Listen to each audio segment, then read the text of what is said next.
Assalamualaikum warahmatullahi wabarakatuh. Waalaikumsalam warahmatullahi wabarakatuh. Alhamdulillahirrahmanirrahim. Kita panjatkan kepada Allah Subhanahu wa Ta'ala yang telah melimpahkan nikmat iman, Islam, ihsan. Bagaimana kabarnya anak-anak hari ini? Alhamdulillah baik. Alhamdulillahirrahmanirrahim. Sehat semua. Anak-anakku yang ibu sayangi, hari ini sebelum pembelajaran, marilah kita berdoa. Doa mulai. Selesai. Hari ini kita mempelajari tentang bab baru. Nah, pada pertemuan sebelumnya, anakku telah mempelajari tentang interaksi makhluk hidup. Berbicara tentang ekosistem, anak-anak ada berapa komponen penyusun ekosistem? Ada 2 komponen. Dan abiotik. Nah, ini kan bisa kita amati pada gambar kolam ikan. Bagaimana keterkaitan antara komponen biotik dan komponen abiotik?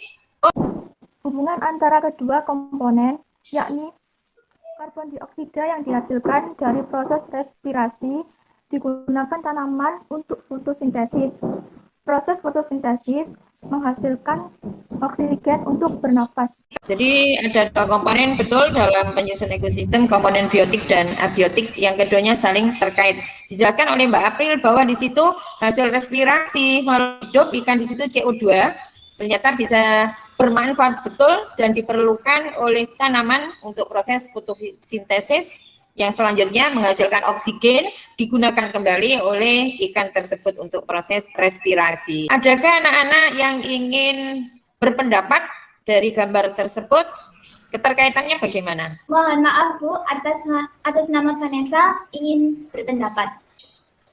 Berdasarkan gambar tersebut, seiring bertambahnya penduduk tentu menyebabkan kenaikan kebutuhan. Hal tersebut membuat para inovator berusaha memfasilitasi dengan cara membangun pabrik-pabrik. Namun, selain memiliki manfaat, juga diiringi dampak negatif. Mayoritas penduduk membuang limbah ke sungai akibat karena alih fungsi lahan. Yang mana hal tersebut menyebabkan menurunnya kualitas lingkungan. Terus sekali jawaban teman-teman kalian. Ya, hari ini kita akan belajar banyak tentang pencemaran lingkungan. Tujuan pembelajaran kali ini yaitu bisa terbaca pada slide, nantinya anak-anak bisa menjelaskan pengertian pencemaran lingkungan, pengertian polutan, dan sampai dengan menganalisis faktor penyebab, dampak, dan cara menanggulangi pencemaran air. Manfaatnya apa? Kita belajar tentang pencemaran lingkungan. Manfaatnya agar kita bisa senantiasa menjaga kelestarian lingkungan, agar kualitas lingkungan terus meningkat dan manusianya tetap sehat. Dari LKPD 1 terlebih dahulu. Coba kalian cermati. Masalah apa yang timbul di situ dari kedua gambar, ya? Mengapa pada gambar 1 ada orang berenang, sedangkan pada gambar 2 tidak ada orang berenang? Ada apa? Airnya apakah berbeda? Nah, itu adalah masalah pada LKPD 1.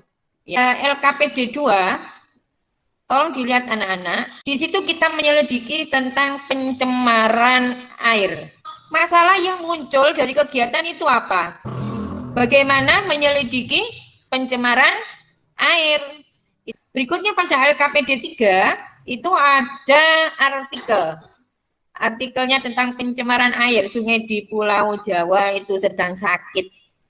Nah, masalah apa yang muncul pada LKPD 3, Nana?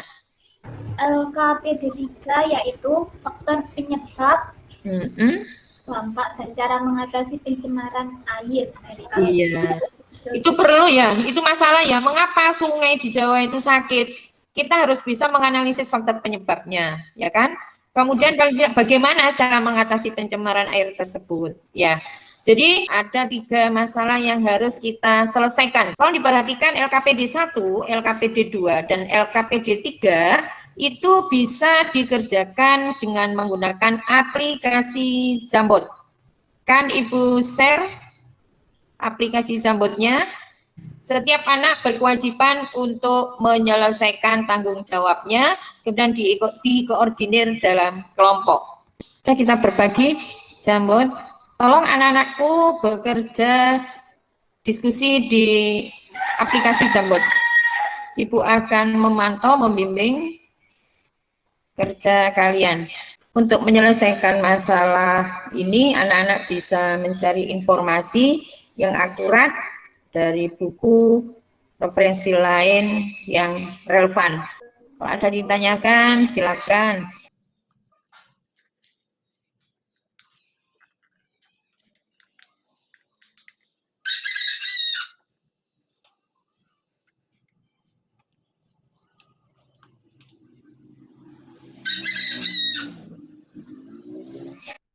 Pada LKPD 2, nomor 1, terdapat 2 gambar, yakni yang memiliki beberapa perbedaan. Pada gambar 1, warna air jernih, air tidak berbau, terdapat sampah organik seperti dedaunan, kualitas air tetap bersih.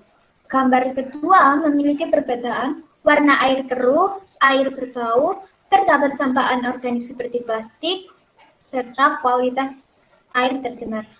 Dari kedua gambar tersebut dapat disimpulkan, gambar 1 merupakan sungai yang masih belum tercemar. Hal ini dapat dilihat dari warna air yang jernih, sampah organik seperti dedaunan kering sehingga dapat diuraikan secara alami. Gambar 2 merupakan sungai yang telah tercemar. Hal ini dapat dilihat dari warna air yang keruh, sampah anorganik seperti plastik sehingga membutuhkan waktu yang lama atau sulit untuk diuraikan, zat atau energi yang dapat menurunkan atau merusak kualitas lingkungan tersebut. Nomor 3, jelaskan yang dimaksud pencemaran air. Pencemaran air ialah proses masuknya makhluk hidup, zat ataupun dapat merusak kualitas air. Biasanya ditandai dengan perubahan warna, perubahan keasaman, dan bau. Terima kasih. Ya, Pada nomor 2 dan 3 terdapat kata energi. Bisakah dijelaskan apa maksud dari kata tersebut?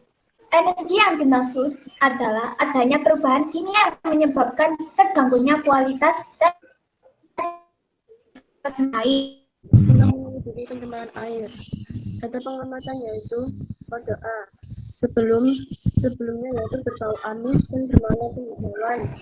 Sesudahnya berbau amis dan berbau kunyit, berwarna kuning kehijauan. C. Kunyit disebut dengan air kunyit. Sebelumnya berbau dan tidak berwarna atau jernih. Sesudahnya berbau kuning dan berwarna kuning. Dengan air selokan. Sebelumnya yaitu berbau busuk dan berwarna keabu-abuan. Sesudahnya berbau busuk atau tidak enak dan berwarna kuning keabu-abuan. Data yaitu 1. Air sungai baunya tidak sedap. Warna terjadi perubahan pH yang ditandai dengan perubahan warna kunyit menjadi warna oranye.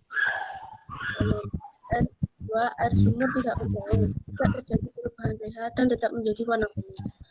3. Air selokan baunya tidak sedap. Warna terjadi perubahan pH yang ditandai dengan perubahan warna kunyit menjadi warna kuning ke abu-abuan. Kesimpulannya yaitu air yang tercemar adalah air selokan dan air sungai. Kenapa pada air sumur tidak terjadi perubahan warna pada kunyit? Karena sumur masih tergolong air yang jernih atau bersih. Tidak tahu air sumur mengalami pencemaran. Pada LKPD 3 terdapat artikel. Hal yang harus dilakukan adalah menganalisis faktor penyebab pencemaran air, dampaknya bagi ekosistem dan lingkungan serta upaya penanggulangannya.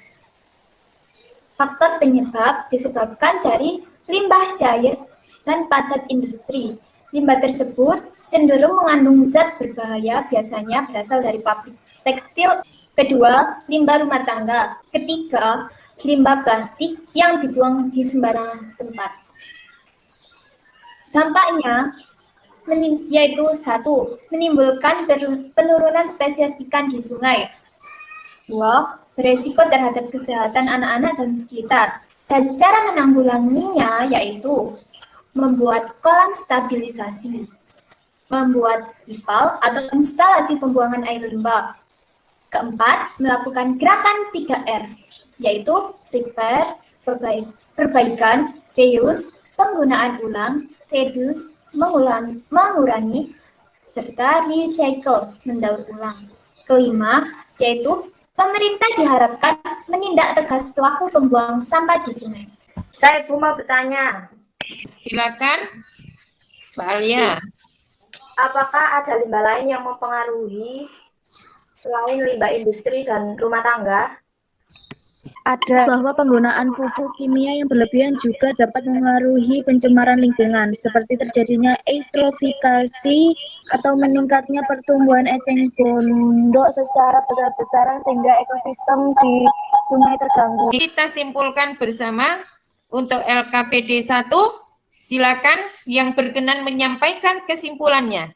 Berdasarkan LKPD 1, disimpulkan bahwa pencemaran merupakan masuknya makhluk itu zat atau energi yang dapat menurun atau merusak kualitas lingkungan.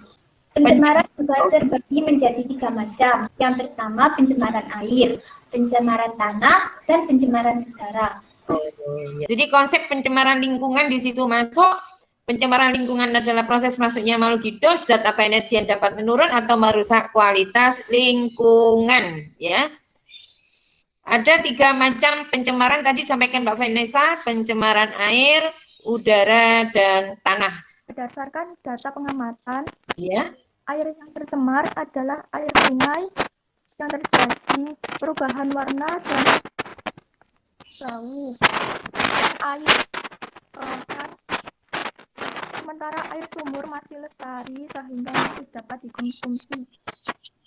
Penyebabnya yaitu limbah cair industri dan rumah tangga, pembuangan limbah pabrik langsung ke dalam sungai, sampah plastik motor. Dampaknya, limbah cair berdampak langsung dan tak langsung terhadap penggunaan air tawar. Kualitas air menurun sehingga mengakibatkan kepunahan perakaman ikan. Pencemaran udara dengan mikroplastik yang meningkatkan risiko kesehatan bagi anak-anak di lingkungan sekitar. Dan cara menanggulanginya yaitu semua pabrik harus membuat atau menerapkan instalasi pembuangan air limbah atau IPAL, mengelola limbah yang akan dibuang dengan bijak sehingga tidak terpengaruh terhadap ekosistem yang ada di sungai. Dengan cara pemerintah untuk dilarang untuk memperbanyak penggunaan plastik dan mempraktekkan 3L yaitu reuse, reduce, dan recycle. setelah kalian mengalami pembelajaran, belajar bersama dengan teman-teman dan Bu Utami, tolong tuliskan pengalaman anak-anak, hasil pembelajaran hari ini yang kalian dapatkan apa, kemudian perasaannya bagaimana hari ini. Silakan masuk ke menti.com.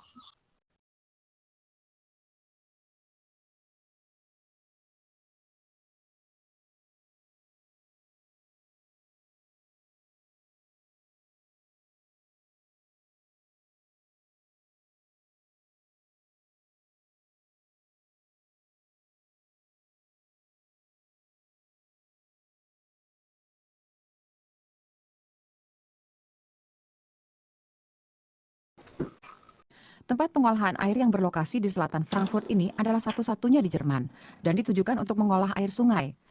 Proses infiltrasi menyaring bakteri dan air, menjamin keseimbangan suhu. Kas selanjutnya adalah flokulasi. Ini proses pemurnian secara kimiawi. Agen penjernih ditambahkan ke air sehingga terbentuklah gumpalan atau flok yang bisa larut. Dari bentuk yang bisa larut dijadikan sedimen yang tidak bisa larut dan mengambang di permukaan. Langkah berikutnya adalah menyaring air. Di laboratorium ini air diuji kadar bakterinya, juga metal berat dan pestisida. Demikian video inovasi untuk pengolahan pencemaran air. Semoga memotivasi anak-anakku berinovasi lebih tinggi lagi dalam menangani pencemaran air yang ada di Indonesia. Untuk tugas berikutnya, Nana, silakan untuk melakukan observasi di lingkungannya masing-masing.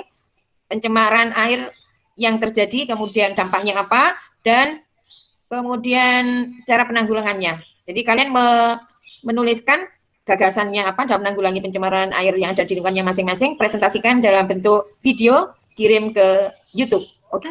Salam melestarikan lingkungan. Mohon maaf kalau ada salah kata anakku. Ihdinas siratal mustaqim. Assalamualaikum warahmatullahi wabarakatuh. Waalaikumsalam.